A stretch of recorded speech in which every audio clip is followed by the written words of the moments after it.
Sa 7. Punta tayo. 7 kami uwi. 7. Oo, kasi 8. Andun na si Ate Joan. Hindi pa mang alam ni Ate Joan nandito na ako. Eh, sabi ni Gamin, tawagan niya daw si Joan.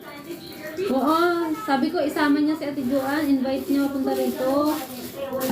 Bakit nandiyan na ba? Dito ko. Wala. Hindi ko nga pinapaalam. Tapos doon kami maliit na ha. Idikot mo dyan. Sa gitna. May pink. Pink. Parang may kulay. O, diba? Mga artistic mga ano ba? You cannot live without an art. Ngayon lang pala mo ng bulaklak na eh. Oo ma'am. Tupi-tupiin lang mga yung ano ba yung creeper? Tupi-tupi lang. Oo. Tapos buskaron. Tapos buskaron ma'am. Yun na siya mga. Parang nagawa ka lang ng pamaypay. Tapos buskaron.